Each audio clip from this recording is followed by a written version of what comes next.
বিসিবির পক্ষ থেকে নতুন যে টুর্নামেন্টটি আয়োজন করা হয়েছে, যেটার নাম দেওয়া হয়েছিল অদম্য বাংলাদেশ টি-20 কাপ 2026। আর এই অদম্য টি-20 কাপে বাংলাদেশের যে তিনটি দল, তাদের পারফরমেন্স কেমন হয়েছে, অলরেডি কিন্তু 3 দিনে 3টি ম্যাচ হয়ে গেছে। 9 তারিখ অর্থাৎ সোমবার হচ্ছে ফাইনাল। দুর্বার প্রথম ম্যাচে কিন্তু 2 উইকেটে জয় পাইছে এবং দ্বিতীয় ম্যাচে কিন্তু গতকালকে তারা 7 উইকেটের বিশাল জয় নিয়ে 2 ম্যাচ খেলে 2 ম্যাচে জয় নিয়ে তারা সরাসরি ফাইনাল নিশ্চিত করছে। এর আগে আমরা যদি বলি ধূমকেতু তারা 2টি ম্যাচ খেলছে, একটি ম্যাচ জয় পেয়েছে, যেই জয়টা তারা মাত্র 6 উইকেটে জয় পেয়েছে এবং তারা দুর্বারের সাথে যেই ম্যাচটি হারছে 2 উইকেটে হেরেছে। দুরন্ত একবারে ইয়াং একটি দল, ইয়াং জেনারেশনের খেলোয়াড় যারা আছেন তারা ছিল।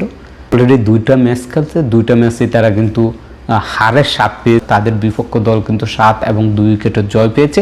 3টি ম্যাচ হয়েছে, যেখানে ধূমকেতু দেখেন, ধূমকেতুতে যারা আছেন তারা একেবারে সবাই ন্যাশনাল টিমের দল। তাদের চাইতে দুর্বার একাদশ, যেখানে ন্যাশনাল টিম এবং ন্যাশনাল টিমের বাইরের খেলোয়াড়রা অংশগ্রহণ করছে, সেখানে দুর্বার টিমটি অনেক ভালো গিয়েছেন। আপনি যদি ধূমকেতু 2টি ম্যাচ দিকে লক্ষ্য করেন, সেক্ষেত্রে দেখেন তারা একটি জয় পেয়েছে, কিন্তু ধূমকেতুর চাইতেও কিন্তু ভালো খেলছে দুরন্ত দলটি। একেবারে ভালো হয়েছে ভাই, আমাদের হার্টবিটটা বেঁচে গিয়েছে। বাংলাদেশ ওয়ার্ল্ড কাপ খেলতে চায় না কেন ভাই? এই যে দেখেন ধূমকেতু যেই দলটা, এই দলটাই কিন্তু ওয়ার্ল্ড কাপে খেলতো, আর এই দলটাই যেভাবে হারছে বা যেইভাবে তারা জয় নিয়েছে, এটা জয়ের মতো পড়ে না। 2 উইকেটে জয় পেয়েছে, এটা জয়ের মতো পড়ে না। যেভাবে খেলছে তারা ওয়ার্ল্ড কাপে গিয়ে হারতো না। গিয়েছে ভালো হয়েছে, বাংলাদেশের প্রায় 18 কোটি জনগণ তাদের হার্টবিট রক্ষা হয়েছে, হার্ট অ্যাটাক থেকে তারা রক্ষা পেয়েছে। বাংলাদেশের জন্য এটা ভালো হয়েছে এই টুর্নামেন্টটি। আমি মনে করি এই টুর্নামেন্টটি প্রতি বছর হওয়া উচিত। আমি মনে করি যেহেতু এখন টি-20 হয়েছে, এইটাকে যদি টি10 লিগ করা যেত তাহলে আরও ভালো হতো।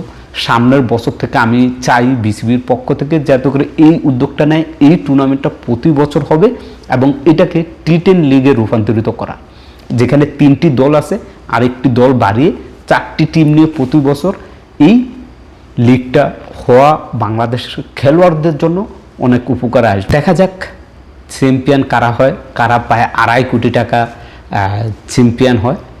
আমরা পুরো যে টুর্নামেন্টটি হয়েছে সম্পূর্ণ টুর্নামেন্টের নিয়ে একটি বিশ্লেষণ ভিডিও তৈরি করব। সেখানে আমরা আরও কিছু তথ্য তুলে ধরব। খেলাধুলার সকল আপডেট পেতে চোখ রাখুন এসপ্লে।